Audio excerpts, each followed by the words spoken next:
En el sofocante verano de 1819, en los campos resecos de Andalucía, el destino de Elara de Valdeón, la hija de 20 años de un marqués arruinado, fue sellado con una firma. Fue prometida en matrimonio al poderoso y solitario duque Alejandro de Rivas, un hombre al que nunca había visto, a cambio de saldar las deudas que amenazaban con hundir el nombre de su familia en la deshonra. Durante más de un siglo, su historia fue recordada como un simple sacrificio, una nota a pie de página en los anales de la nobleza. Nadie supo lo que realmente ocurrió tras los muros del imponente castillo de sombras, hasta que un diario olvidado, hallado tras el fondo falso de un baúl, reveló la verdad sobre un amor perdido, una muerte misteriosa y un secreto que la aristocracia intentó enterrar para siempre. ¿Cómo puede una mujer, tratada como una simple pieza en un juego de poder y supervivencia, encontrar la fuerza para desenterrar una verdad que nadie quiere escuchar? ¿De qué manera un corazón, congelado por el luto y la culpa, puede atreverse a sentir de nuevo cuando se ve confrontado por una compasión que no cree merecer? Esta es la eterna disyuntiva entre el deber que nos aprisiona y la verdad que anhela liberarnos.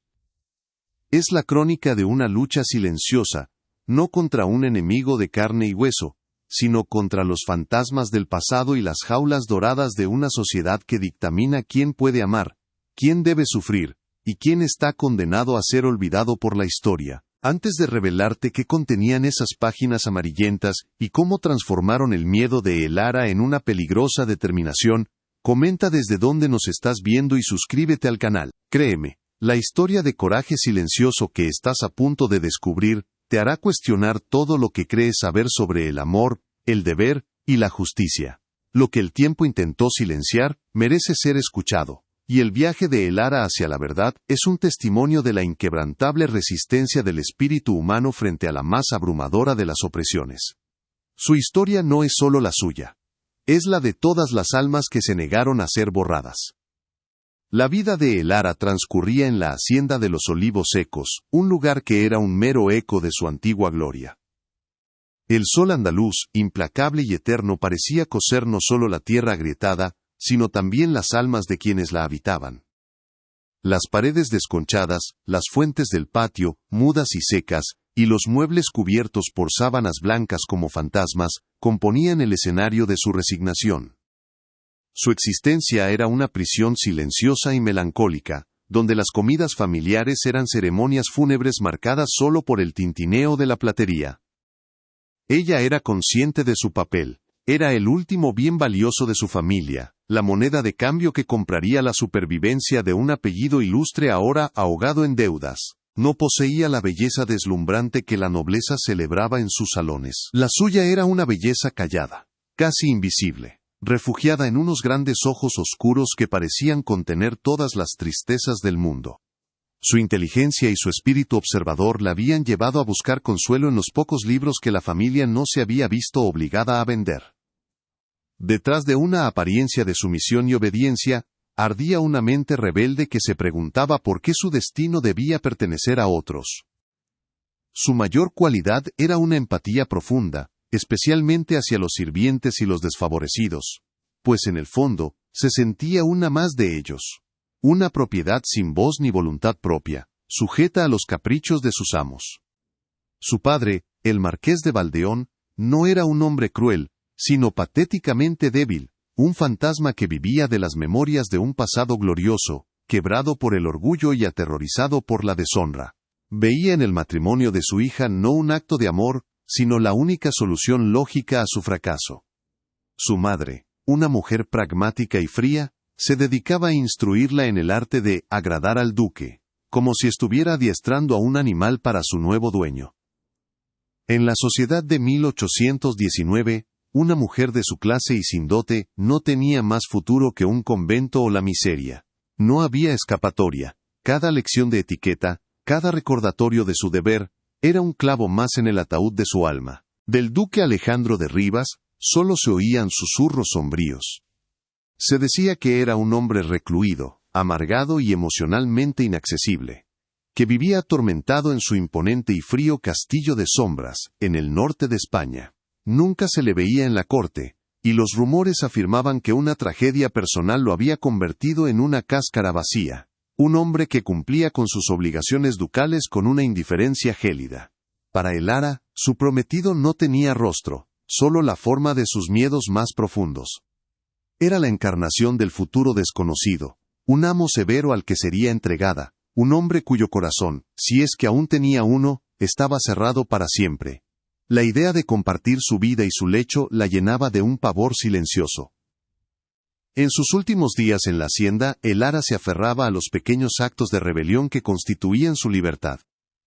Se escapaba al olivar seco, su único refugio, para leer a escondidas, sintiendo el sol en su piel y soñando, no con un gran amor, sino con el simple derecho a decir no.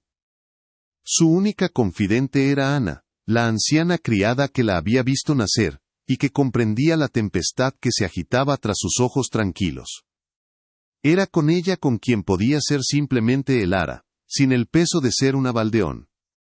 El día de su partida, mientras la vieja carreta se alejaba dejando atrás una estela de polvo, Elara no miró hacia atrás.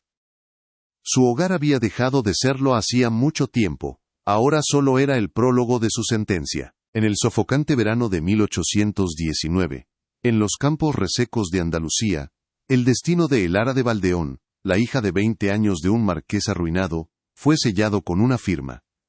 Fue prometida en matrimonio al poderoso y solitario duque Alejandro de Rivas, un hombre al que nunca había visto, a cambio de saldar las deudas que amenazaban con hundir el nombre de su familia en la deshonra. Durante más de un siglo, su historia fue recordada como un simple sacrificio, una nota a pie de página en los anales de la nobleza. Nadie supo lo que realmente ocurrió tras los muros del imponente castillo de sombras, hasta que un diario olvidado, hallado tras el fondo falso de un baúl, reveló la verdad sobre un amor perdido, una muerte misteriosa, y un secreto que la aristocracia intentó enterrar para siempre. ¿Cómo puede una mujer, tratada como una simple pieza en un juego de poder y supervivencia, encontrar la fuerza para desenterrar una verdad que nadie quiere escuchar? ¿De qué manera un corazón, congelado por el luto y la culpa, puede atreverse a sentir de nuevo cuando se ve confrontado por una compasión que no cree merecer? Esta es la eterna disyuntiva entre el deber que nos aprisiona y la verdad que anhela liberarnos. Es la crónica de una lucha silenciosa, no contra un enemigo de carne y hueso, sino contra los fantasmas del pasado y las jaulas doradas de una sociedad que dictamina quién puede amar, quién debe sufrir, y quién está condenado a ser olvidado por la historia. Antes de revelarte qué contenían esas páginas amarillentas y cómo transformaron el miedo de Elara en una peligrosa determinación, comenta desde dónde nos estás viendo, y suscríbete al canal. Créeme, la historia de coraje silencioso que estás a punto de descubrir, te hará cuestionar todo lo que crees saber sobre el amor, el deber y la justicia. Lo que el tiempo intentó silenciar merece ser escuchado.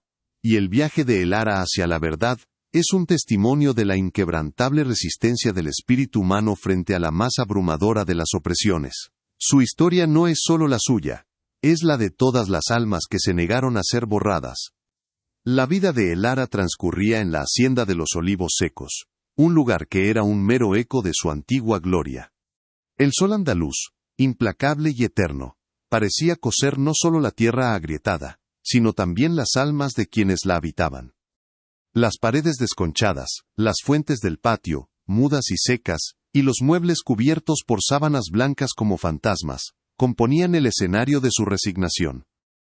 Su existencia era una prisión silenciosa y melancólica, donde las comidas familiares eran ceremonias fúnebres marcadas solo por el tintineo de la platería. Ella era consciente de su papel, era el último bien valioso de su familia, la moneda de cambio que compraría la supervivencia de un apellido ilustre, ahora ahogado en deudas. No poseía la belleza deslumbrante que la nobleza celebraba en sus salones. La suya era una belleza callada, casi invisible, refugiada en unos grandes ojos oscuros que parecían contener todas las tristezas del mundo. Su inteligencia y su espíritu observador la habían llevado a buscar consuelo en los pocos libros que la familia no se había visto obligada a vender. Detrás de una apariencia de sumisión y obediencia, ardía una mente rebelde que se preguntaba por qué su destino debía pertenecer a otros. Su mayor cualidad era una empatía profunda, especialmente hacia los sirvientes y los desfavorecidos, pues en el fondo, se sentía una más de ellos. una propiedad sin voz ni voluntad propia, sujeta a los caprichos de sus amos. Su padre, el marqués de Valdeón, no era un hombre cruel, sino patéticamente débil, un fantasma que vivía de las memorias de un pasado glorioso, quebrado por el orgullo y aterrorizado por la deshonra. Veía en el matrimonio de su hija no un acto de amor, sino la única solución lógica a su fracaso. Su madre, una mujer pragmática y fría, se dedicaba a instruirla en el arte de agradar al duque, como si estuviera adiestrando a un animal para su nuevo dueño. En la sociedad de 1819, una mujer de su clase y sin dote no tenía más futuro que un convento o la miseria. No había escapatoria. Cada lección de etiqueta, cada recordatorio de su deber, era un clavo más en el ataúd de su alma. Del duque Alejandro de Rivas, solo se oían susurros sombríos. Se decía que era un hombre recluido, amargado y emocionalmente inaccesible, que vivía atormentado en su imponente y frío castillo de sombras, en el norte de España. Nunca se le veía en la corte, y los rumores afirmaban que una tragedia personal lo había convertido en una cáscara vacía. Un hombre que cumplía con sus obligaciones ducales con una indiferencia gélida. Para el Lara, su prometido no tenía rostro, solo la forma de sus miedos más profundos. Era la encarnación del futuro desconocido, un amo severo al que sería entregada, un hombre cuyo corazón, si es que aún tenía uno, estaba cerrado para siempre. La idea de compartir su vida y su lecho la llenaba de un pavor silencioso. En sus últimos días en la hacienda, el Lara se aferraba a los pequeños actos de rebelión que constituían su libertad. Se escapaba al olivar seco, su único refugio, para leer a escondidas, sintiendo el sol en su piel y soñando no con un gran amor, sino con el simple derecho a decir no. Su única confidente era Ana, la anciana criada que la había visto nacer, y que comprendía la tempestad que se agitaba tras sus ojos tranquilos.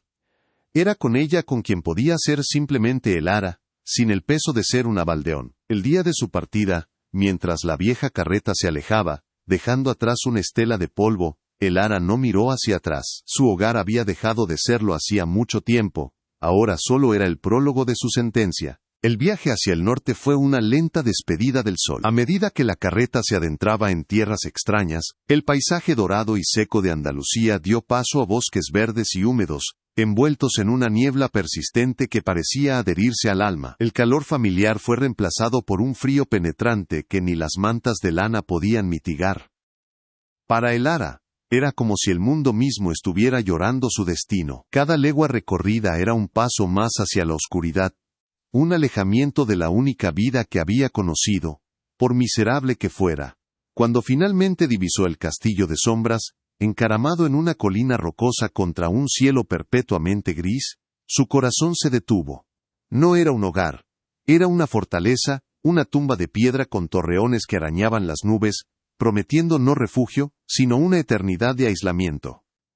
La recepción fue tan gélida como las paredes del castillo, ningún comité de bienvenida, ninguna sonrisa forzada, solo un mayordomo de rostro impasible que la condujo a través de salones inmensos y vacíos, donde el eco de sus propios pasos era su única compañía. El aire olía a piedra húmeda, a cera de velas y al polvo de los siglos. El silencio era una entidad física, una presión en los oídos que absorbía cualquier sonido. El Lara se sentía como un insecto atrapado en el ámbar, una mancha de color insignificante en un mundo de sombras y grises. Los pocos sirvientes que vislumbró en los pasillos, bajaban la mirada a su paso. Sus rostros eran máscaras de miedo y obediencia. Comprendió de inmediato que no era la nueva señora del castillo. Era una prisionera más, una intrusa en un reino de fantasmas. En el gran salón, bajo la mirada severa de retratos ancestrales, conoció a su esposo. El duque Alejandro de Rivas era más alto de lo que había imaginado, pero no era su estatura lo que imponía, sino la abrumadora ausencia en su mirada. Sus ojos, de un azul tan pálido que parecían de hielo, la atravesaron sin verla, fijos en un punto lejano que solo él podía percibir. No hubo un saludo, ni una inclinación de cabeza, solo un reconocimiento tácito de su presencia, como quien nota un nuevo mueble en una habitación. Su rostro era una máscara de dolor contenido, de una fatiga tan profunda que parecía haber envejecido su alma. El Lara sintió un escalofrío que no tenía nada que ver con el frío del salón. Este hombre no la odiaba. Para él, ella simplemente no existía. A su lado, como una estatua de mármol negro, se encontraba la duquesa viuda de Rivas. Si su hijo era una ausencia, ella era una presencia formidable y opresiva. Era una mujer de una belleza severa, cuyo rostro no mostraba una sola arruga de compasión. Sus ojos negros y penetrantes la evaluaron de pies a cabeza, no como a una futura nuera, sino como a un caballo de cría en una feria. Cada palabra que pronunciaba era una daga envuelta en seda. «Esperamos que comprenda la importancia de su deber», dijo, con una voz que era a la vez suave y afilada como el acero. «La línea de sangre de los Rivas debe continuar». En ese instante, Elara comprendió su verdadero papel. No era una esposa, era un recipiente, un útero, comprado para cumplir una función biológica. La vida en el castillo de sombras se convirtió en una rutina de humillación silenciosa. Las cenas se desarrollaban en un silencio sepulcral en el vasto comedor, donde el único sonido era el tintineo de la plata contra la porcelana. Elara y Alejandro se sentaban en extremos opuestos de una mesa interminable, extraños compartiendo una condena. Dormían en aposentos separados, conectados por una puerta que permanecía siempre cerrada. La duquesa viuda gobernaba el castillo con mano de hierro, dictando cada movimiento de Elara, desde su vestimenta hasta sus horarios. Se le prohibió explorar el ala oeste del castillo, una orden dada sin explicación, lo que solo avivó el misterio y el miedo que impregnaban cada piedra de aquel lugar. La soledad era su compañera constante, un manto pesado que la ahogaba lentamente. Intentó encontrar consuelo en la única forma que conocía, los libros. La biblioteca del castillo era un laberinto de estanterías polvorientas. Un santuario de conocimiento olvidado. Sin embargo, incluso este pequeño refugio le fue vigilado. La duquesa consideraba la lectura una distracción inútil de su propósito principal. Elara se vio obligada a leer a escondidas, robando momentos de paz como si fueran joyas preciosas. Buscó la compañía de los sirvientes esperando encontrar un atisbo de calidez humana, pero sus intentos fueron recibidos con miedo. Ellos eran leales a la duquesa, o al menos, le temían demasiado como para arriesgarse a mostrar amabilidad a la nueva y extraña señora. Aprendió a vivir dentro de sí misma, construyendo una fortaleza interior para proteger lo poco que quedaba de su espíritu. Los días se fundían en una monótona sucesión de grises. Elara pasaba horas junto a las altas ventanas góticas, observando la lluvia incesante que azotaba los jardines descuidados. Se preguntaba por el fantasma que atormentaba a su marido, la mujer cuyo recuerdo llenaba cada rincón del castillo y cuyo nombre nadie se atrevía a pronunciar. Sentía su presencia en la tristeza de Alejandro, en la hostilidad de la duquesa, en el silencio temeroso de los sirvientes. Era una rival a la que nunca podría vencer. Una sombra perfecta contra la cual su propia existencia parecía pálida e insuficiente. Se sentía cada vez más invisible, borrada por el luto de un hombre que nunca la amaría, y por el desdén de una familia que solo la veía como un medio para un fin. El punto más bajo llegó durante una noche de tormenta. El viento aullaba como un alma en pena a través de las grietas del castillo, y Elara se sentía como la mujer más sola del mundo. Estaba atrapada en una jaula dorada, condenada a una vida sin amor, sin propósito y sin esperanza.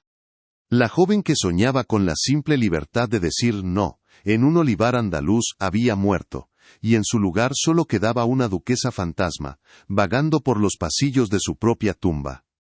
Su espíritu, antes resiliente, comenzaba a fracturarse bajo el peso insoportable de la indiferencia y la crueldad.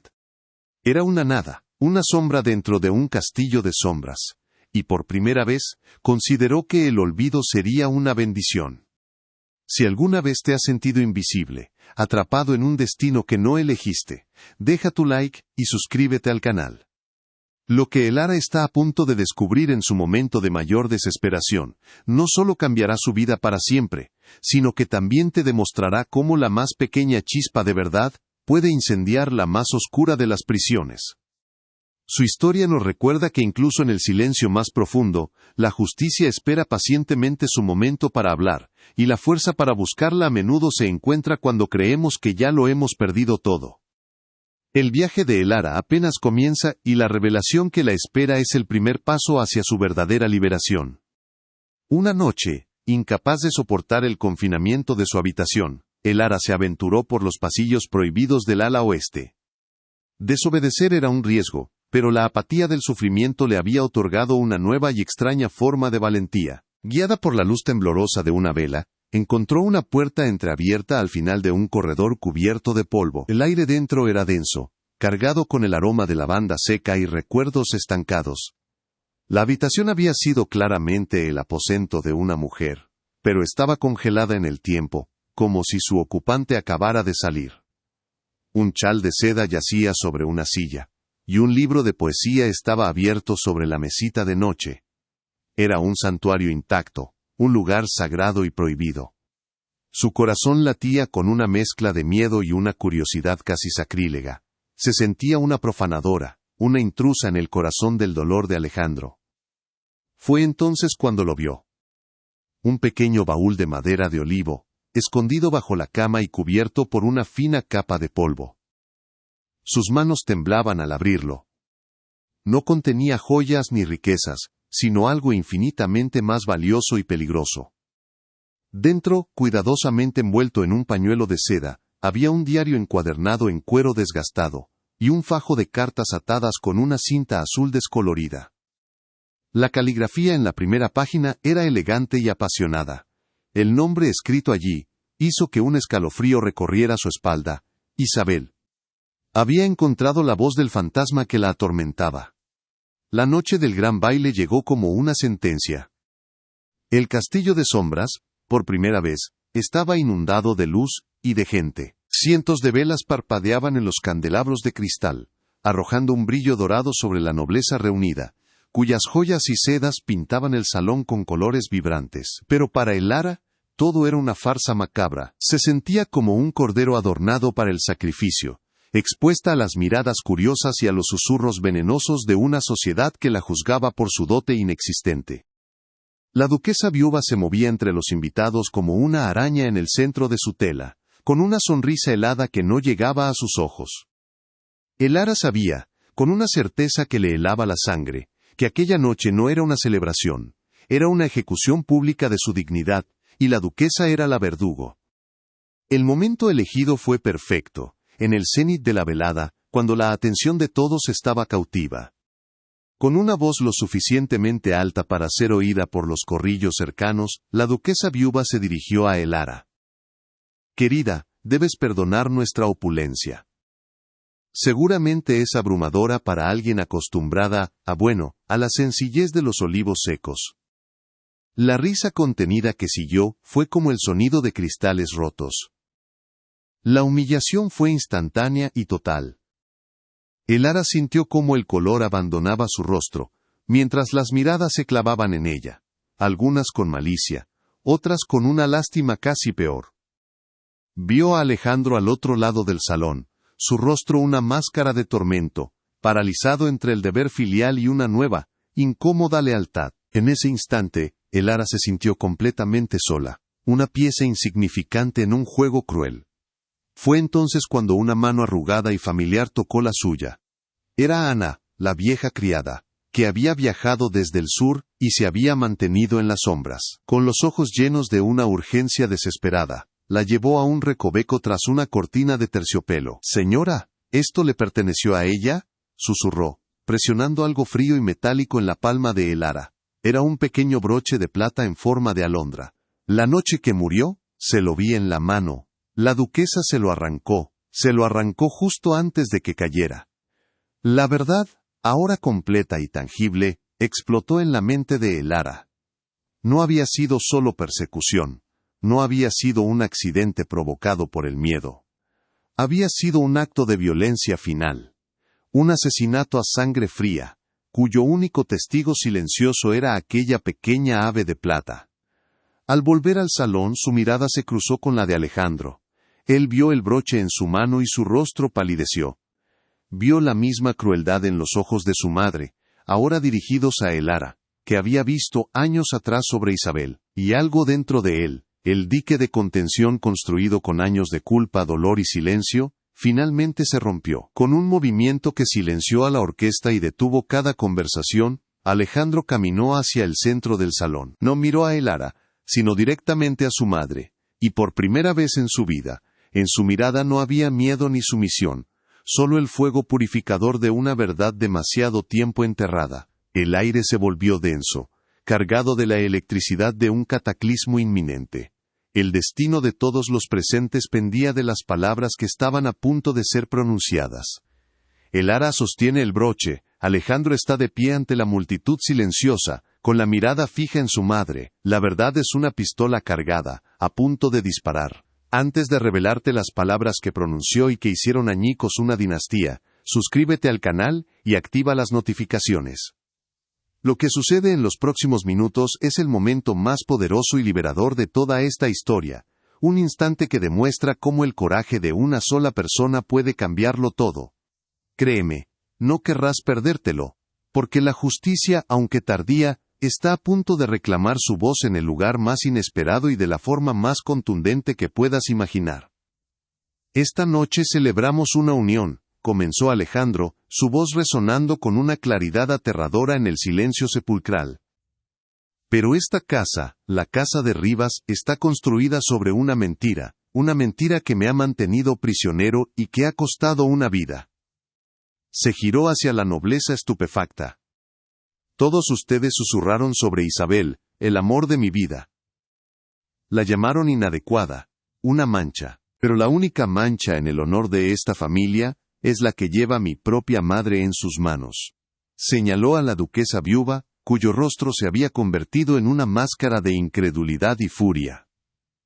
Ella no murió en un accidente. Fue asesinada. Empujada por la ambición de una mujer que no podía soportar un amor que no podía controlar. La revelación cayó como una guillotina, decapitando el honor de la familia Rivas ante toda la sociedad. Continuó, su voz quebrándose por la emoción contenida de años. Y yo viví con la culpa, creyendo que no pude protegerla. Por eso me encerré. Por eso traté a esta mujer, dijo, mirando finalmente a Elara, con una vulnerabilidad que nadie le había visto jamás. Con una frialdad que no merecía. No era desprecio hacia ella. Era miedo. Miedo de que la misma ponzoña que destruyó a Isabel, la destruyera a ella también. Mi silencio no era falta de corazón. Era la cobardía de un hombre que temía a su propia madre. En esa confesión pública, no solo redimió a Isabel, sino que se liberó a sí mismo. Y por primera vez, todos vieron al hombre detrás del duque. Una víctima tanto como lo había sido Isabel, atrapado en la misma red de crueldad y manipulación. La duquesa viuva intentó responder, articular una negación, pero ningún sonido salió de sus labios. Su poder, construido sobre el miedo, el control y el secreto, se desintegró en ese instante. Bajo cientos de miradas horrorizadas, su fachada de matriarca noble se derrumbó, revelando a la mujer mezquina y asesina que había debajo. La derrota fue absoluta, no por una orden real o un juicio, sino por la simple y devastadora fuerza de la verdad. Fue despojada de su autoridad, de su respeto, de su lugar en el mundo, no por la espada sino por las palabras de su propio hijo. Su condena no sería una celda de piedra, sino el exilio social y la vergüenza eterna. Una prisión mucho más cruel para una mujer como ella. Una ola de reacciones recorrió el salón. Los nobles, antes cómplices con sus risas, ahora se apartaban de la duquesa como si estuviera apestada. El escándalo sería el tema de conversación en la corte durante décadas. En un rincón, Ana lloraba en silencio, no de tristeza, sino de un alivio tan profundo, que parecía pesarle en los huesos. La justicia, por fin, le había sido concedida a la memoria de la joven a la que había querido como a una hija. Y Elara, en el centro de todo, sintió que un peso invisible se levantaba de sus hombros. Ya no era la novia comprada, la duquesa sin gracia, era la catalizadora de la verdad. En la mirada que Alejandro le dirigió, una mirada de gratitud, de arrepentimiento y de un amor naciente, encontró el reconocimiento que su alma había anhelado. Y en ese momento, bajo los candelabros del salón más importante de la región, Las murallas invisibles que separaban a las almas por su linaje y su fortuna comenzaron a resquebrajarse. Alejandro cruzó el suelo de mármol, ignorando los jadeos y los murmullos, y tomó la mano de Elara. No fue un gesto de posesión, sino de asociación, de igualdad. Sin decir una palabra más a la multitud congelada, se dieron la vuelta y caminaron juntos hacia la salida, dejando atrás el escándalo, el castillo y el mundo que los había intentado destruir. No se trataba de una huida, sino de una liberación. La primera piedra de su prisión dorada había sido derribada, y nadie jamás olvidaría quiénes tuvieron el valor de hacerlo. Si tú también crees que ninguna historia de amor verdadero merece ser borrada por el tiempo, comparte este video con alguien especial, y suscríbete al canal para descubrir más destinos que el tiempo intentó borrar, pero que se negaron a permanecer en el silencio. Gracias por escuchar. Una noche, impulsada por una desesperación que se había transformado en una extraña forma de coraje, Elara decidió desafiar la única regla explícita de su nueva vida. Se aventuró en la prohibida ala oeste del castillo, un lugar que los sirvientes evitaban con un temor supersticioso. La luz de su vela danzaba sobre los tapices raídos y los retratos cubiertos de polvo, cuyos ojos parecían seguirla con una advertencia silenciosa. El aire era más frío allí, estancado y pesado, como si contuviera un suspiro que nunca había sido liberado. Cada crujido del suelo de madera bajo sus pies era un eco de su propia transgresión. Pero ya no sentía miedo. Sentía que, para poder respirar en aquella tumba, primero debía entender a los fantasmas que la habitaban. Su búsqueda no era de rebelión, sino de supervivencia. Al final de un largo corredor, encontró una puerta entreabierta, una invitación silenciosa en medio de la prohibición. Dentro, el tiempo se había detenido. Era el aposento de una mujer, pero preservado como un santuario. Un chal de seda descansaba sobre el respaldo de una silla, como si su dueña fuera a regresar en cualquier momento. Un libro de poesía yacía abierto en la mesita de noche, y el aire, a pesar del polvo, aún conservaba un débil aroma a lavanda y a pintura al óleo. Era una habitación llena de vida suspendida, un eco vibrante, en medio del silencio mortal del castillo. Elara sintió una punzada de culpa, como si estuviera profanando un lugar sagrado. Pero una fuerza mayor, una necesidad de comprender, la empujó a seguir adelante, a buscar el corazón de aquel misterio. Fue entonces cuando lo vio, escondido bajo la cama con dosel, un pequeño baúl de madera de olivo, un objeto claramente andaluz en aquel entorno norteño. El contraste la golpeó con la fuerza de un recuerdo perdido. Con manos temblorosas, lo arrastró hacia la luz de la vela y levantó la pesada tapa. No contenía las joyas o los tesoros que uno esperaría, sino algo infinitamente más íntimo y peligroso. En su interior, envuelto cuidadosamente en un pañuelo de seda, encontró un diario encuadernado en cuero desgastado y un fajo de cartas atadas con una cinta azul descolorida. En la primera página del diario, una caligrafía elegante y apasionada deletreaba un nombre que hizo que un escalofrío recorriera su espalda. Isabel. Había encontrado la voz del fantasma. Esa noche, y las que siguieron, Elara se sumergió en la vida de Isabel. Leía a escondidas, a la luz parpadeante de una vela, mientras el resto del castillo dormía. Las páginas amarillentas se convirtieron en su único confidente. Descubrió que Isabel no era la plebeya indigna que los rumores pintaban. Era una artista de un talento extraordinario, una pintora y poeta cuyo espíritu libre y apasionado había capturado por completo el corazón de Alejandro. Sus cartas de amor eran un torrente de vida, llenas de planes para un futuro juntos, lejos de las rígidas convenciones de la corte. Describían a un Alejandro que Elara no conocía. Un hombre que reía, que soñaba, y que amaba con una intensidad que lo consumía por completo. A medida que avanzaba en el diario, la luz de aquella historia de amor comenzó a oscurecerse. Isabel describía con creciente angustia la hostilidad de la duquesa viuda.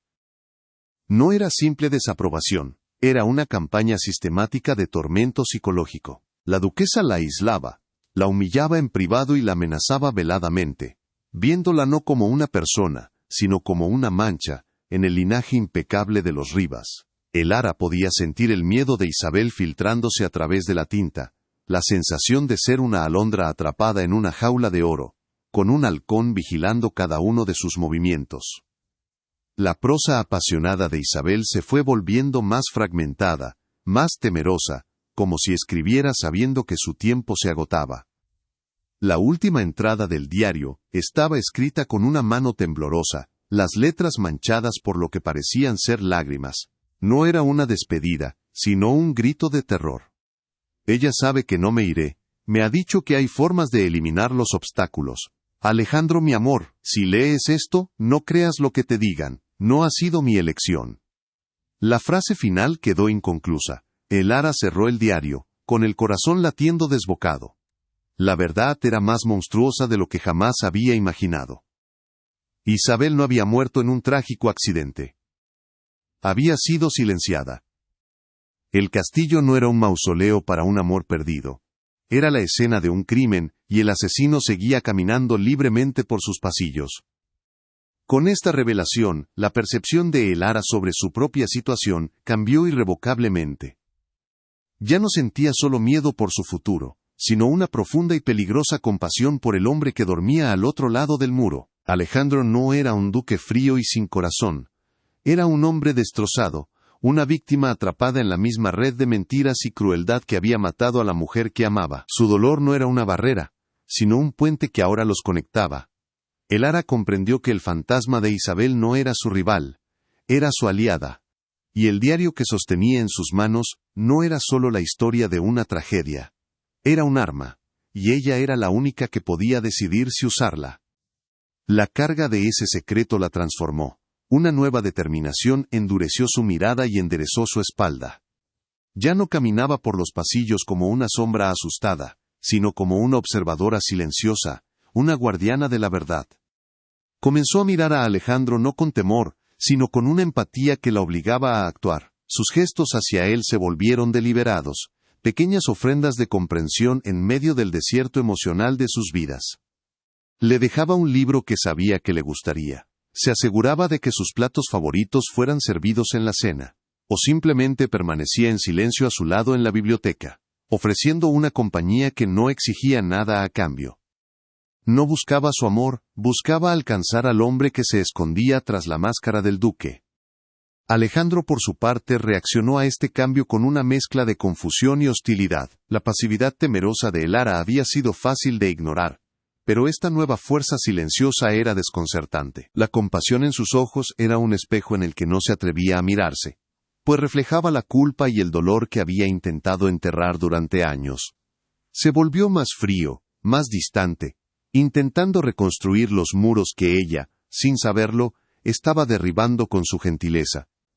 Cada acto de bondad de El Ara era una amenaza para el santuario de su sufrimiento, y él luchaba contra ella con la única arma que le quedaba, una indiferencia cortante que, por primera vez, se sentía forzada y falsa.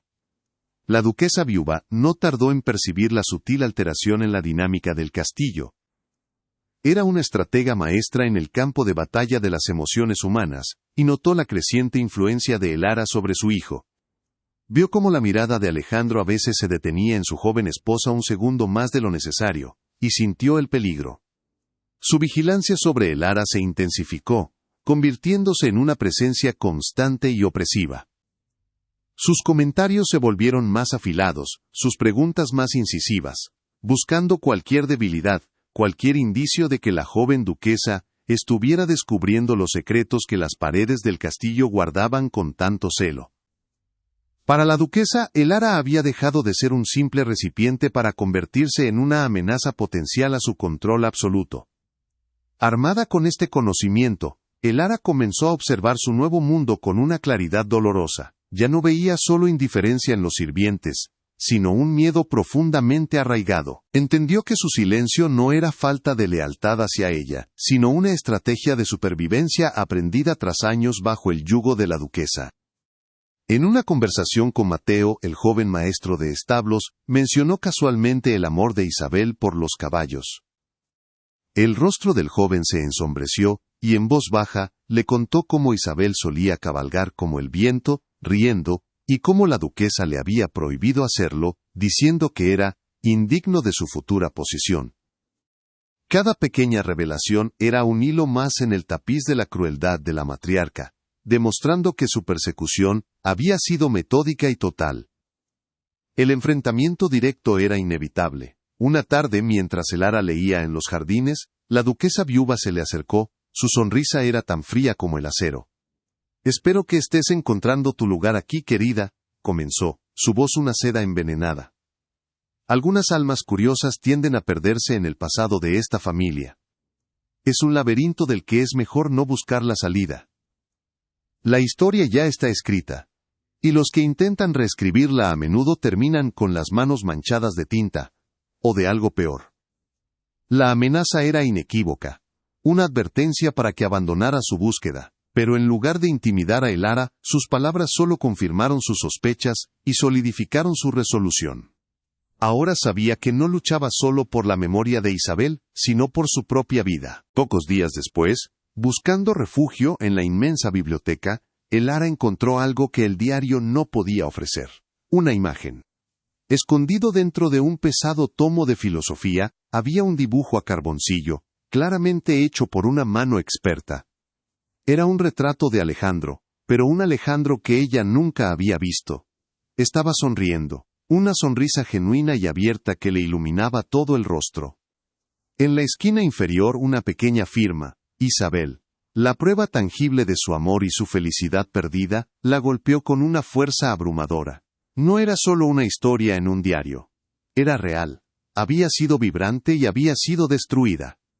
Sostuvo el dibujo como si fuera una reliquia sagrada, el último vestigio de un hombre que merecía ser rescatado de las sombras.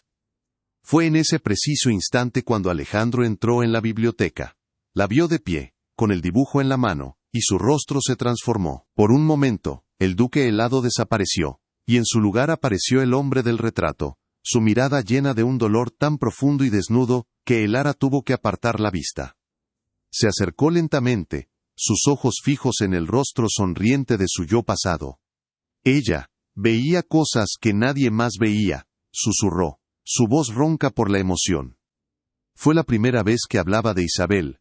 El aire entre ellos se cargó de una tensión insoportable, una confesión a punto de ser pronunciada, pero el hábito de años de silencio fue más fuerte. Se dio la vuelta bruscamente y salió de la biblioteca, dejándola sola con el fantasma de su felicidad.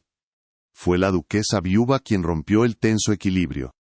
Sintiendo que perdía el control sobre su hijo, decidió organizar un gran baile para presentar oficialmente a la nueva duquesa. El anuncio fue recibido con un escalofrío por Elara.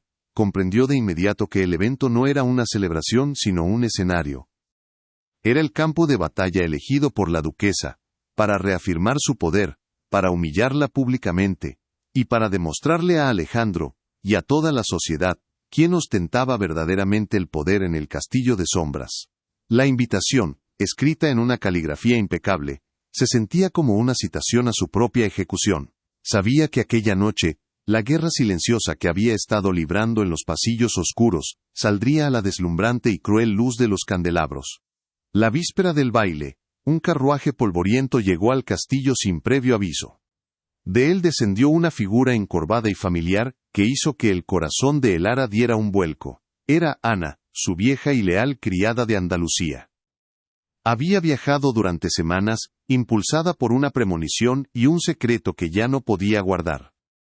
Al ver a Elara, sus ojos se llenaron de lágrimas y de una urgencia desesperada. «Señora, hay algo que debe saber. Algo que vi la noche que esa pobre muchacha murió», susurró, sus manos temblando. Su llegada no fue una simple coincidencia. Era el destino, enviando la última pieza del rompecabezas.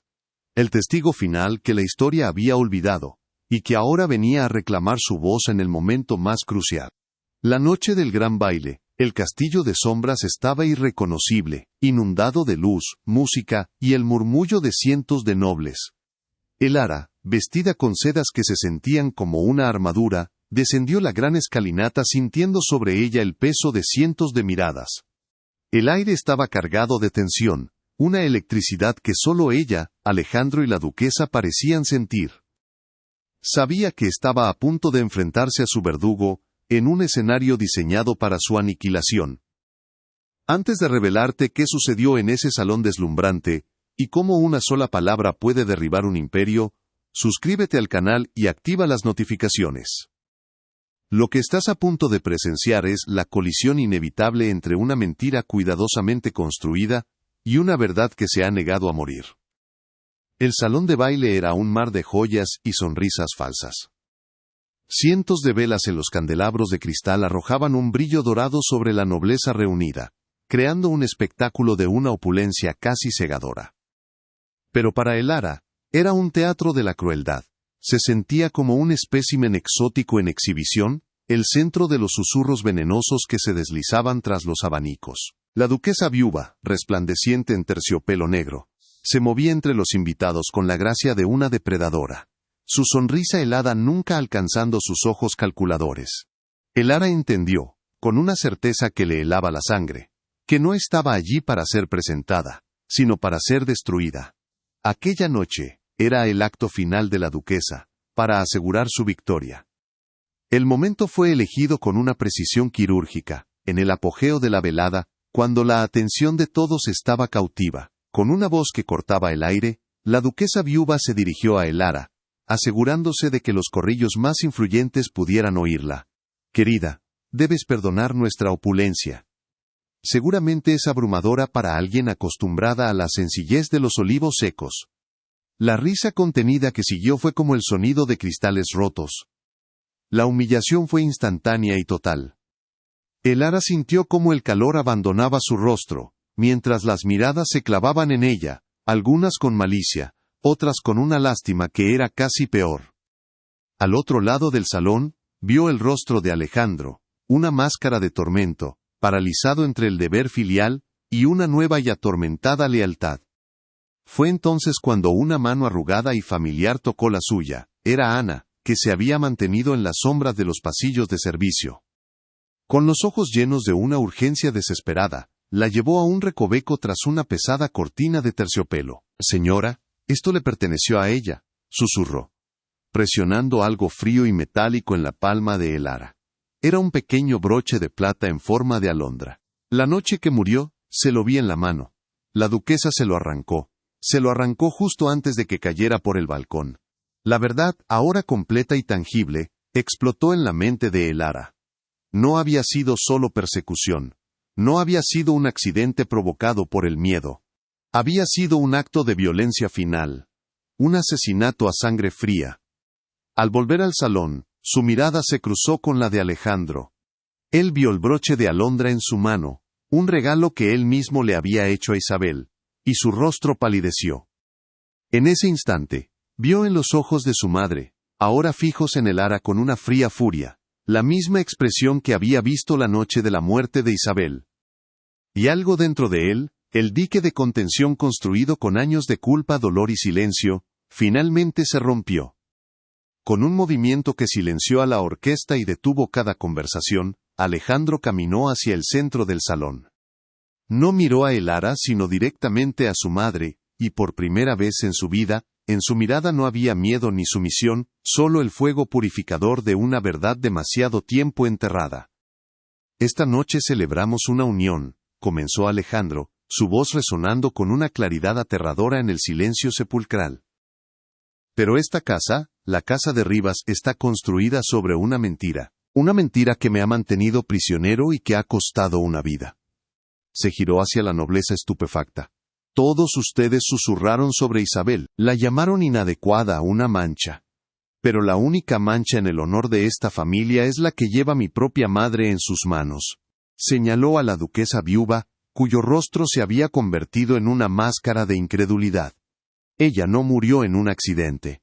Fue asesinada, empujada por la ambición de una mujer que no podía soportar un amor que no podía controlar. La revelación cayó como una guillotina, decapitando el honor de los Rivas. Continuó, su voz quebrándose por la emoción contenida de años. Y yo viví con la culpa, creyendo que no pude protegerla. Por eso me encerré. Por eso traté a esta mujer, dijo, mirando finalmente a Elara con una vulnerabilidad que nadie le había visto jamás, con una frialdad que no merecía. No era desprecio hacia ella, era miedo. Miedo de que la misma ponzoña que destruyó a Isabel, la destruyera a ella también. Mi silencio no era falta de corazón, era la cobardía de un hombre que temía a su propia madre. En esa confesión pública, no solo redimió a Isabel, sino que se liberó a sí mismo, admitiendo su propia complicidad silenciosa y pidiendo un perdón tácito a la mujer que le había devuelto el coraje. La duquesa viuva intentó responder, articular una negación, pero ningún sonido salió de sus labios. Su poder, construido sobre el miedo, el control y el secreto, se desintegró en ese instante. Bajo cientos de miradas horrorizadas, su fachada de matriarca noble se derrumbó, revelando a la mujer mezquina y asesina que había debajo. La derrota fue absoluta, no por una orden real o un juicio, sino por la simple y devastadora fuerza de la verdad. Fue despojada de su autoridad, de su respeto, de su lugar en el mundo, no por la espada, sino por las palabras de su propio hijo. Su condena no sería una celda de piedra, sino el exilio social y la vergüenza eterna, una prisión mucho más cruel para una mujer de su orgullo. Una ola de reacciones recorrió el salón. Los nobles, antes cómplices con sus risas, ahora se apartaban de la duquesa como si estuviera apestada. El escándalo sería el tema de conversación en la corte durante décadas. En un rincón, Ana lloraba en silencio, no de tristeza, sino de un alivio tan profundo que parecía pesarle en los huesos. La justicia, por fin, le había sido concedida a la memoria de la joven a la que había querido como a una hija, y el Ara, en el centro de todo, sintió que un peso invisible se levantaba de sus hombros. Ya no era la novia comprada, era la catalizadora de la verdad. En la mirada que Alejandro le dirigió, una mirada de gratitud y de un amor naciente, encontró el reconocimiento que su alma había anhelado. En ese momento, bajo los candelabros del salón más importante de la región, las murallas invisibles que separaban a las almas por su linaje y su fortuna comenzaron a resquebrajarse. Alejandro cruzó el suelo de mármol, ignorando los jadeos y los murmullos, y tomó la mano de el Ara. No fue un gesto de posesión, sino de asociación, de igualdad. Sin decir una palabra más a la multitud congelada, se dieron la vuelta y caminaron juntos hacia la salida, dejando atrás el escándalo, el castillo y el mundo que los había intentado destruir. No se trataba de una huida, sino de una liberación. La primera piedra de su prisión dorada había sido derribada, y nadie jamás olvidaría quiénes tuvieron el valor de hacerlo. Tras el cataclismo del baile, el castillo de sombras se sumió en un silencio diferente. Ya no era el silencio opresivo del dolor y los secretos, sino el silencio vacío del abandono. La duquesa viuva se retiró a un convento remoto, no por devoción, sino porque era el único lugar donde la vergüenza no podía seguirla con tantas miradas. Su exilio fue una condena en vida, un final sin dignidad para una vida construida sobre el control. Para el Ara y Alejandro, el castillo ya no era un hogar, sino un mausoleo de un pasado que estaban decididos a dejar atrás. Decidieron vender la mayor parte de las propiedades, rompiendo con el legado de poder y opresión que representaban, buscando no la riqueza, sino la paz. Con la verdad expuesta y el honor de una dinastía hecho añicos, el Ara y Alejandro abandonaron el castillo de sombras esa misma noche. No se llevaron riquezas ni títulos, solo la ropa que llevaban puesta, y la frágil semilla de un futuro incierto. Su partida no fue una huida, sino un acto de purificación, un despojo voluntario de todo lo que los había encadenado. El viaje hacia el sur fue un lento deshielo. Lejos de las piedras frías y los cielos grises del norte, el sol de Castilla comenzó a calentar no solo sus cuerpos, sino también las capas de hielo que habían protegido sus corazones. Por primera vez, hablaron, no como duque y duquesa, sino como dos supervivientes, dos almas, que habían encontrado en el dolor del otro un inesperado refugio, un espejo de su propia resiliencia. La noticia de su renuncia a los títulos y a la fortuna se extendió como un incendio por los salones de la nobleza. Fueron declarados locos, deshonrados, un escándalo sin precedentes. Pero para ellos, el juicio de ese mundo ya no tenía ningún peso. Se establecieron en una pequeña villa en la costa de Valencia, un lugar que, según las cartas de Isabel, ella siempre había soñado conocer. Era una casa modesta, con paredes encaladas y un jardín que se asomaba al mar Mediterráneo. El aire olía a sal, a pinos y a libertad. Allí, rodeados por la luz y el sonido de las olas, comenzaron el arduo trabajo de reconstruir, no una fortuna, sino una vida. Una vida que les perteneciera por completo. Aprendieron a vivir con sencillez. Alejandro, el hombre que nunca había levantado más peso que una pluma de escribir, aprendió a trabajar la tierra y a reparar las redes de los pescadores locales. En el esfuerzo físico, encontró una penitencia y una paz que ninguna riqueza le había dado jamás. El ara, por su parte, encontró su voz. Ya no tenía que susurrar ni esconderse. Se rodeó de los libros que amaba y comenzó a escribir, no un diario secreto, sino sus propias reflexiones, sus poemas, sus historias. Juntos, descubrieron una intimidad que no nacía de la pasión arrebatada de las novelas, sino de la compañía silenciosa, de las manos que se buscan al atardecer, del entendimiento mutuo que no necesita palabras. El fantasma de Isabel nunca los abandonó, pero su presencia dejó de ser una sombra para convertirse en una luz guía. Honraron su memoria no con luto, sino con vida. Plantaron en su jardín las flores que ella describía en su diario, y leyeron en voz alta los poemas que ella amaba. Alejandro, al hablar de ella con el ara, ya no lo hacía con la culpa que lo consumía, sino con una serena gratitud por el amor que le había enseñado a sentir y que, de una forma extraña y milagrosa, el ara le estaba enseñando a sentir de nuevo. Comprendieron que el verdadero amor no borra el anterior, sino que aprende a convivir con sus ecos, creando una sinfonía más compleja y profunda. Mientras tanto, el marqués de Valdeón, liberado de sus deudas pero consumido por la vergüenza del escándalo, se marchitó en su hacienda andaluza, un rey patético en un reino de polvo. Nunca comprendió la elección de su hija, viéndola como el acto final de una rebeldía incomprensible. La duquesa viuva, en su convento, vivió el resto de sus días en un silencio impuesto, rodeada no por el temor reverencial de sus sirvientes, sino por el juicio silencioso de Dios y el eco de sus propios crímenes. Su prisión final no fue de piedra, sino de conciencia, la más ineludible de todas las celdas. El sistema que ambos habían defendido con tanta ferocidad se había derrumbado sobre ellos. La pequeña villa junto al mar, que bautizaron como Villa Alondra en honor al broche que lo cambió todo, comenzó a atraer a otras almas que, como ellos, no encajaban en el mundo. Artistas sin mecenas, pensadores cuyas ideas eran consideradas peligrosas, mujeres que se negaban a aceptar el destino que les imponían. El ara y Alejandro no tenían mucho que ofrecer en términos materiales, pero les daban algo mucho más valioso. Un santuario. Un lugar donde la creatividad no era juzgada, donde la libertad de pensamiento era el único dogma, y donde el valor de una persona no se medía por su linaje, sino por la riqueza de su espíritu y la bondad de su corazón. El ara, usando los pocos recursos que les quedaban, se convirtió en una mecenas a su propia escala. No comisionaba grandes retratos de nobles, sino que compraba los lienzos de una joven pintora a la que todos rechazaban, financiaba la publicación de los poemas de una escritora anónima, y organizaba veladas en su jardín, donde las ideas fluían tan libremente como el vino. Se convirtió en la duquesa que nunca estuvo destinada a ser. No una figura decorativa en una corte corrupta, sino una matriarca de una nueva clase de aristocracia, la aristocracia del talento y el coraje. Su fuerza ya no era silenciosa, era una voz que amplificaba las de los demás.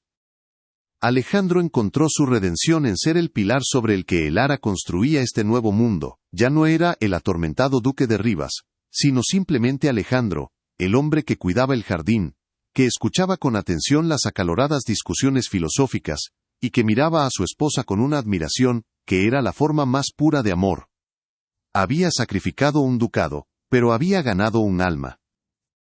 En los ojos de los artistas y pensadores que los rodeaban, no veía el desprecio de la corte, sino un respeto genuino por el hombre que había tenido el valor de elegir la verdad por encima del poder, y el amor por encima del deber. Los años pasaron, y la leyenda de los duques del mar se extendió por toda España. La alta sociedad, que al principio los había condenado, comenzó a hablar de ellos con una mezcla de desdén y una secreta envidia. Sus vidas, llenas de bailes vacíos y alianzas estratégicas, parecían pálidas en comparación con la existencia vibrante y significativa que Elara y Alejandro habían forjado. Se convirtieron en un mito, un recordatorio incómodo de que la verdadera riqueza no residía en los castillos y los títulos, sino en la libertad de ser fiel a uno mismo y a aquellos a quienes se ama, sin importar el coste. Su historia no fue escrita en los anales oficiales de la nobleza, que hicieron todo lo posible por borrar el escándalo. Fue preservada en otros lugares, en las canciones de los trovadores que visitaban la villa, en los colores de las pinturas que nacieron en su jardín, y sobre todo, en las páginas del diario de Isabel, que Elara guardó como una reliquia sagrada. Un siglo más tarde, ese mismo diario fue encontrado por un descendiente de uno de los poetas que ellos habían acogido, escondido en el fondo falso de un baúl. Fue así como su historia, un susurro que se negó a morir, finalmente llegó hasta nosotros, una prueba de que ninguna verdad puede ser enterrada para siempre. La vida de Elara y Alejandro no fue un cuento de hadas.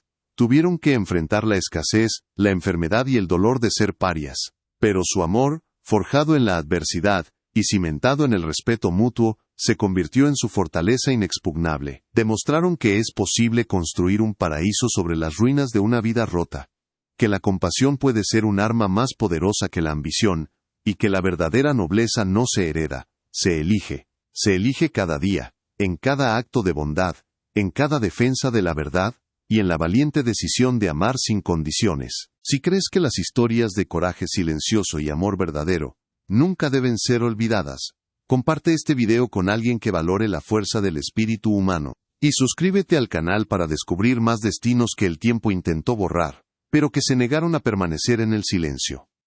Tu apoyo nos permite seguir dando voz a aquellos que la historia intentó callar, recordándonos que cada vida, por humilde que sea, contiene una lección universal que merece ser escuchada y honrada por las generaciones venideras. Al final, la historia de Elara y Alejandro nos deja una pregunta resonante que atraviesa los siglos. ¿Qué es un legado? No son las tierras, los castillos o las líneas de sangre que se extienden a través del tiempo. Su legado no fue un heredero con el título de duque, sino una comunidad de almas libres cuyo arte y pensamiento cambiaron el mundo de maneras pequeñas pero indelebles. Su historia nos enseña que la verdadera nobleza nunca residió en la sangre o en los títulos que se ostentan, sino en la valentía de reconstruir un alma rota, y en la audacia de atreverse a amar de nuevo, contra todas las probabilidades y a pesar de todas las cicatrices. La carga de aquel secreto la transformó por completo. Una nueva y pesada determinación endureció su mirada y enderezó su espalda, que hasta entonces se había encorvado bajo el peso de la resignación. Ya no caminaba por los pasillos del castillo como una sombra asustada, sino como una observadora silenciosa, una guardiana de la verdad que le había sido confiada. Dejó de ver a Alejandro con temor para mirarlo con una empatía tan profunda que la obligaba a actuar. Comprendió que el fantasma de Isabel no era su rival, sino su aliada silenciosa. Una víctima cuya historia le pedía justicia desde las páginas amarillentas de un diario. Su miedo no había desaparecido, pero ahora estaba subordinado a un propósito mayor. Alcanzar el alma de un hombre atrapado y liberarlo de una mentira que lo estaba matando lentamente. Sus gestos hacia él se volvieron deliberados, pequeñas ofrendas de comprensión en medio del vasto desierto emocional de sus vidas. Ya no evitaba su presencia, la buscaba en silencio. Le dejaba sobre su escritorio un libro de filosofía que Isabel mencionaba en sus cartas, se aseguraba de que en la cena se sirvieran los platos sencillos que él parecía preferir sobre los banquetes opulentos, o simplemente permanecía a su lado en la biblioteca, ofreciendo una compañía que no exigía nada a cambio. No eran los actos de una esposa que busca afecto, sino los de un alma que reconoce a otra en su sufrimiento. No buscaba su amor, buscaba alcanzar al hombre que se escondía tras la máscara impenetrable del duque, intentando recordarle que aún era capaz de sentir. Alejandro por su parte reaccionó a este cambio con una mezcla de confusión y una hostilidad casi defensiva. La pasividad temerosa de Elara había sido fácil de ignorar, una presencia neutra en su autoimpuesto exilio. Pero esta nueva fuerza silenciosa era desconcertante. La compasión en los ojos de ella era un espejo en el que no se atrevía a mirarse, pues reflejaba la culpa y el dolor que había intentado enterrar durante años bajo capas de hielo. Se volvió más frío, más distante, intentando reconstruir los muros que ella, sin saberlo, estaba derribando con su gentileza. Cada acto de bondad de Elara era una amenaza para el santuario de su sufrimiento, y él luchaba contra ella, con la única arma que le quedaba, una indiferencia cortante que, por primera vez, se sentía forzada y falsa. La duquesa viuva, una estratega maestra en el campo de batalla de las emociones humanas, no tardó en percibir la sutil alteración en la dinámica del castillo. Con su aguda inteligencia, notó la creciente influencia de Elara sobre su hijo. Vio cómo la mirada de Alejandro a veces se detenía en su joven esposa un segundo más de lo necesario, y sintió el peligro inminente. Su vigilancia sobre Elara se intensificó, convirtiéndose en una presencia constante y opresiva. Sus comentarios se volvieron más afilados, sus preguntas más incisivas, buscando cualquier debilidad, cualquier indicio, de que la joven duquesa estuviera descubriendo los secretos que las paredes del castillo guardaban con tanto celo. Para la duquesa, Elara había dejado de ser un simple recipiente para convertirse en una amenaza potencial a su control absoluto. Armada con este conocimiento, Elara comenzó a observar su nuevo mundo con una claridad dolorosa. Ya no veía solo indiferencia en los sirvientes, sino un miedo profundamente arraigado. Entendió que su silencio no era falta de lealtad hacia ella, sino una estrategia de supervivencia aprendida tras años bajo el yugo de la duquesa. En una conversación cuidadosamente casual con Mateo, el joven maestro de establos, mencionó el amor de Isabel por los caballos. El rostro del joven se ensombreció y en voz baja, le contó cómo Isabel solía cabalgar como el viento, riendo, y cómo la duquesa se lo había prohibido, diciendo que era indigno de su futura posición. Cada pequeña revelación era un hilo más en el tapiz de la crueldad de la matriarca, demostrando que su persecución había sido metódica y total. El enfrentamiento directo, aunque velado, era inevitable. Una tarde, mientras Elara leía en los jardines descuidados, la duquesa viuva se le acercó, su sonrisa era tan fría como el acero de una daga. «Espero que estés encontrando tu lugar aquí, querida», comenzó, su voz una seda envenenada. Algunas almas curiosas tienden a perderse en el pasado de esta familia. Es un laberinto del que es mejor no buscar la salida. La historia ya está escrita, y los que intentan reescribirla a menudo terminan con las manos manchadas de tinta, o de algo peor. La amenaza era inequívoca, una advertencia para que abandonara su búsqueda, pero en lugar de intimidar a Elara, sus palabras solo confirmaron sus sospechas, y solidificaron su resolución. Ahora sabía que no luchaba solo por la memoria de Isabel, sino por su propia vida. Pocos días después, buscando refugio en la inmensa y silenciosa biblioteca, Elara encontró algo que el diario no podía ofrecer: una imagen. Escondido dentro de un pesado tomo de filosofía, había un dibujo a carboncillo, claramente hecho por una mano experta y apasionada. Era un retrato de Alejandro, pero un Alejandro que ella nunca había visto. Estaba sonriendo, una sonrisa genuina y abierta que le iluminaba todo el rostro, desprovisto de la amargura que ahora lo definía. En la esquina inferior, una pequeña y elegante firma: Isabel. La prueba tangible de su amor y su felicidad perdida la golpeó con una fuerza abrumadora. No era solo una historia en un diario, era real, había sido vibrante y había sido destruida. Sostuvo el dibujo como si fuera una reliquia sagrada, el último vestigio de un hombre que merecía ser rescatado de las sombras. Fue en ese preciso instante cuando Alejandro entró en la biblioteca. La vio de pie, con el dibujo en la mano, y su rostro se transformó. Por un momento, el duque helado desapareció, y en su lugar apareció el hombre del retrato, su mirada llena de un dolor tan profundo y desnudo, que Elara tuvo que apartar la vista. Se acercó lentamente, sus ojos fijos en el rostro sonriente de su yo pasado. Ella veía cosas en mí que nadie más veía, susurró, su voz ronca por una emoción que llevaba años sin permitirse. Fue la primera vez que hablaba de Isabel. El aire entre ellos se cargó de una tensión insoportable, una confesión a punto de ser pronunciada. Pero el hábito de años de silencio fue más fuerte. Se dio la vuelta bruscamente y salió, dejándola sola con el fantasma de su felicidad. Fue la duquesa viuda quien rompió el tenso equilibrio. Sintiendo que perdía el control sobre su hijo, decidió organizar un gran baile para presentar oficialmente a la nueva duquesa a la alta sociedad. El anuncio fue recibido con un escalofrío por Elara. Comprendió de inmediato que el evento no era una celebración sino un escenario. Era el campo de batalla elegido por la duquesa, para reafirmar su poder, para humillarla públicamente y para demostrarle a Alejandro, y a todo el mundo, quién ostentaba verdaderamente el poder en el castillo de sombras. La invitación, escrita en una caligrafía impecable, se sentía como una citación a su propia ejecución.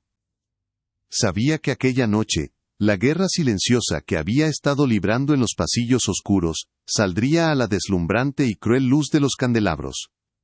La víspera del baile un carruaje polvoriento llegó al castillo sin previo aviso, un hecho inusual en aquella fortaleza aislada. De él descendió una figura encorvada y familiar, que hizo que el corazón de Elara diera un vuelco. Era Ana, su vieja y leal criada de Andalucía. Había viajado durante semanas, impulsada por una premonición y un secreto que ya no podía guardar en su conciencia.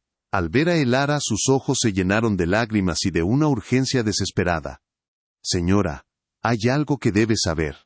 Algo que vi la noche que esa pobre muchacha murió», susurró, sus manos temblando. Su llegada no fue una simple coincidencia. Era el destino, enviando la última pieza del rompecabezas, el testigo final que la historia había olvidado, y que ahora venía a reclamar su voz en el momento más crucial.